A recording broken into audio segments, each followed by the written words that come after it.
America में Trump को चुने जाने के बाद ईरान के विदेश मंत्री ने बहुत बड़ी चेतावनी दे दी है। ईरान के विदेश मंत्री अब्बास अरागची ने कहा कि अगर युद्ध बढ़ा तो इसका असर सिर्फ पश्चिम एशिया में नहीं होगा, इससे दुनिया के कई और हिस्सों में भी अस्थिरता फैल जाएगी। ईरान से आई इस चेतावनी से पहले वहां एक वीडियो वायरल हो रहा है और सोशल मीडिया पर खबर यह फैलाई गई कि ईरान ने इंटरकॉन्टिनेंटल बैलिस्टिक मिसाइल का टेस्ट भी कर लिया है।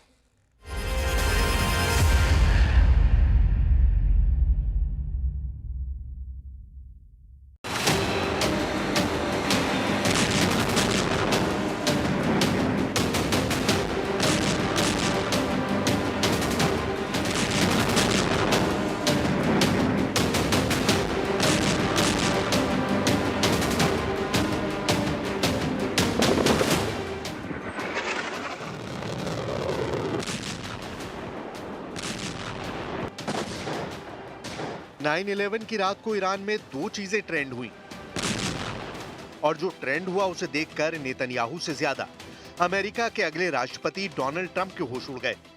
दोनों ने अपने मोबाइल फोन की स्क्रीन पर जो देखा वो वाकई हैरान करने वाला था।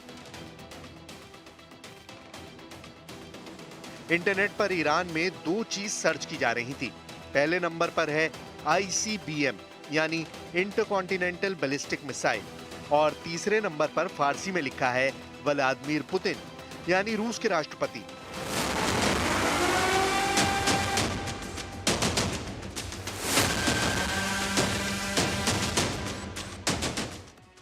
अब ईरान, ICBM और पुतिन इन तीनों का कोड समझने की जरूरत है।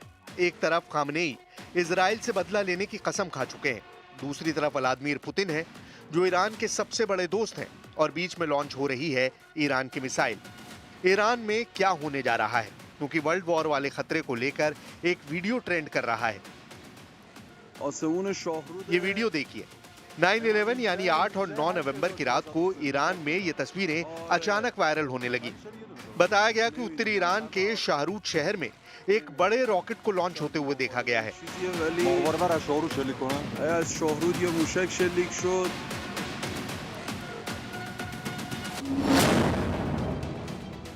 सोशल मीडिया पर दावा किया गया है कि शाहरूद, जहां ईरान का स्पेस सेंटर है, वहां से या तो सैटेलाइट लॉन्च की गई है या फिर ये ईरान की ICBM इंटरकॉन्टिनेंटल बैलिस्टिक मिसाइल का टेस्ट है। एक मिसाइल जो 5500 किलोमीटर की रेंज तक हमला कर सकती है, उसे ICBM का दर्जा दिया जाता है। आसमान में ये आग का गोला दूर दराज के इलाकों में भी नजर आया। अब सवाल है कि क्या ये वाकई ईरान के ICBM थी, और अगर ये ICBM थी तो ईरान सिर्फ इजराइल नहीं बल्कि ट्रंप के आने के बाद अमेरिका को भी अपने टारगेट पर लेना चाहता है। अगर ऐसा है और 9/11 को वाकई ICBM का टेस्ट हुआ है, तो क्या ईरान अब अमेरिका के खिलाफ 11/11 वाला प्लान तैयार कर चुका है?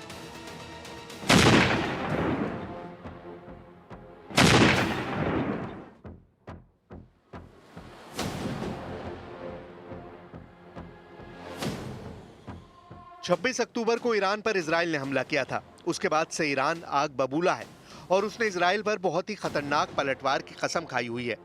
यानी इजराइल पर हमला किसी भी वक्त, किसी भी तारीख हो सकता है।